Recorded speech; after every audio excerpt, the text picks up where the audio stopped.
കുട്ടികളുമായി സ്നേഹ സൗഹാർദ്ദത്തോടുകൂടെ നല്ലൊരു ബന്ധത്തിൽ പോവാൻ നമുക്ക് കഴിയണം. അതാണ് ഏറ്റവും പ്രധാനം. ഞാനും എൻ്റെ സുഹൃത്തും ഇന്ന് ഒന്നിച്ചു പോരുമ്പോൾ അദ്ദേഹം എന്നോടൊരു സംഭവം പറഞ്ഞു. അപ്പോൾ തന്നെ ഞാൻ എൻ്റെ മനസ്സിൽ കുറിച്ചു വെച്ചു, സത്യത്തിൽ ഈ ഒരു സംഭവം മാത്രം മതി മാതാപിതാക്കൾക്കും മക്കളോട് പറയാൻ. അതായത് ഇന്ന് പ്രശസ്തനായി ഹറമിലുള്ള ഒരു മഹാനായ ഒരു ഇമാം, അദ്ദേഹം ഹാഫിളായി ഇന്ന് ലോകത്തറിയപ്പെടുന്നൊരു ഇമാമാണ്, പേര് ഞാൻ പറയുന്നില്ല. അദ്ദേഹം ഇമാമായി വന്നതിൻ്റെ ഒരു ചരിത്രം പറയുന്നുണ്ട്. അദ്ദേഹം ചെറിയ കുട്ടിയായിരിക്കുമ്പോൾ വീട്ടിൽ അതിഥികൾക്ക് വേണ്ടി ഒരു സൽക്കാരം നടന്നു. അങ്ങനെ സൽക്കാരത്തിന് വേണ്ടി എല്ലാ വിഭവങ്ങളും ഒരുക്കി നിറച്ചു വെച്ചിരിക്കുകയാണ്. ആ നിറച്ചു വെച്ചിരിക്കുന്ന സമയത്ത് ഈ ചെറിയ കുട്ടി എന്ത് ചെയ്തു അറിയോ? അവന് കുറച്ച് മണൽ വാരി എറിഞ്ഞു. ആ മണൽ വാരി എറിഞ്ഞത് അതിഥികൾക്ക് വേണ്ടി നിവർത്തി വെച്ച മുഴുവൻ ഭക്ഷണങ്ങളിലും പതിച്ചു. അതാർക്കും കൊടുക്കാനാവില്ല. അതൊക്കെ തയ്യാറാക്കി മുന്നിൽ കൊണ്ടുവന്നിച്ച് അതിഥികളെ അത്യധികമായി ആദരിക്കുന്ന അറബ് നാട്ടിൽ ആ ഉമ്മയുടെ അവസ്ഥ നിങ്ങൾ ആലോചിച്ച് നോക്കും. നിങ്ങൾ ഉമ്മ വന്ന് ആ കുട്ടിയെ കെട്ടിപ്പിടിച്ചുകൊണ്ട് പറഞ്ഞു, നീ നല്ല മോനാകും മോനെ, നീ ഹറമിലെ ഇമാമാകും മോനെ എന്ന് പറഞ്ഞു. അതാണ് ഇന്ന് നമ്മളൊക്കെ കേൾക്കുന്ന ഒരു നല്ല മധുര മനോഹരമായ ഒരു ഖിറാഅത്തിൻ്റെ പിന്നിലെ ഉടമ. ഏതെങ്കിലും ഉമ്മമാർക്ക് പറ്റുമോ? ഏതെങ്കിലും ഉപ്പമാർക്ക് പറ്റുമോ? ഞാൻ ഗൗരവത്തോടെ ചോദിക്കട്ടെ, നിങ്ങളുടെ കുട്ടികളെ തലോടി കൂട്ടിപ്പിടിച്ച് എന്തെങ്കിലും ദുഷിച്ചത് ചെയ്യുമ്പോൾ അവർക്കെതിരെ ശാപപ്രാർത്ഥന നടത്തുന്നവർ എത്ര പേരുണ്ട്? ആ ഒരു സന്ദർഭത്തിൽ സഹിച്ച് ആ ഭക്ഷണം മുഴുവൻ നഷ്ടപ്പെട്ടിട്ടും അതിഥികൾക്ക് മുന്നിൽ അപമാനിതയായിട്ടും മോനെ കെട്ടിപ്പിടിച്ച് നീ ഹറമിലെ ഇമാമാകുമെന്ന് പ്രാർത്ഥിക്കാനുള്ള ആ മനസ്സോടുകൂടെ മക്കളെ വളർത്തിയാൽ അവർ നന്നാകും. സുഹൃത്തുക്കളെ, ഉമ്മമാരോടുള്ള ദേഷ്യം കൊണ്ട്, വാപ്പമാരോടുള്ള ദേഷ്യം കൊണ്ട് അതിൻ്റെ പ്രതികാരത്തിന് വേണ്ടി മാത്രം ജീവിക്കുന്ന എത്രയോ മക്കളുണ്ട്. സ്നേഹത്തോടെ പെരുമാറണം. ഒരു പക്ഷേ ഇന്നത്തെ മക്കളോട് സ്നേഹത്തോടെ പെരുമാറാൻ കഴിയുമോ എന്ന് നിങ്ങൾ ചോദിക്കും. എല്ലാവരോടും സ്നേഹത്തോടെ പെരുമാറാൻ പറ്റും സുഹൃത്തുക്കളെ. അത് ഗുണകാംക്ഷയോടെ പറഞ്ഞാലേ അവർക്ക് മനസ്സിലാകൂ. യാ ബുനയ്യ എന്നല്ലേ ലുക്മാൻ വിളിച്ചത് മകനെ, എൻ്റെ കുഞ്ഞു മകനെ എന്ന് സ്നേഹത്തോടെ വിളിക്കാൻ പറ്റണം.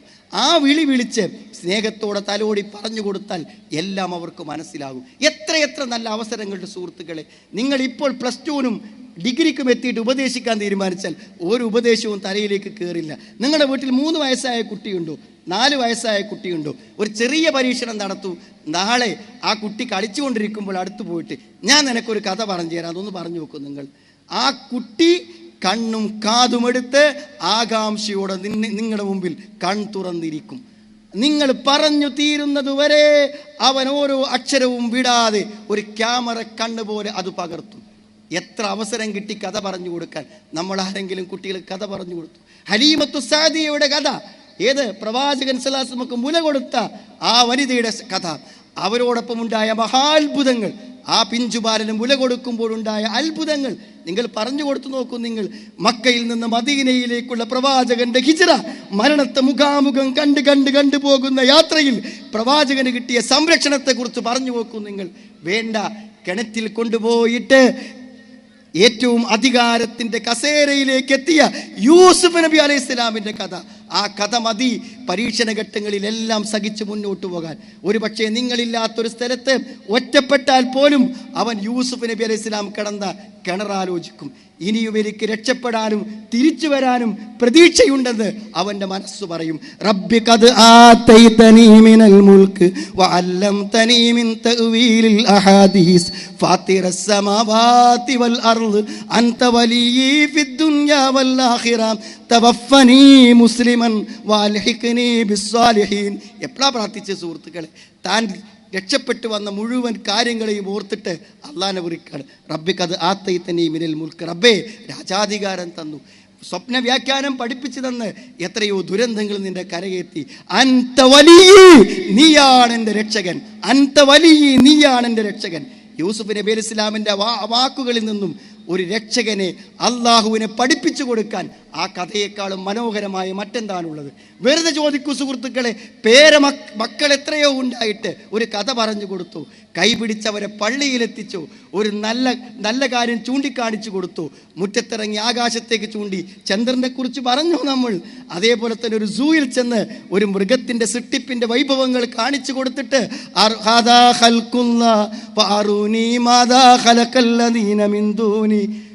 അള്ളാഹുവിൻ്റെ സൃഷ്ടിപ്പാണിതൊക്കെ.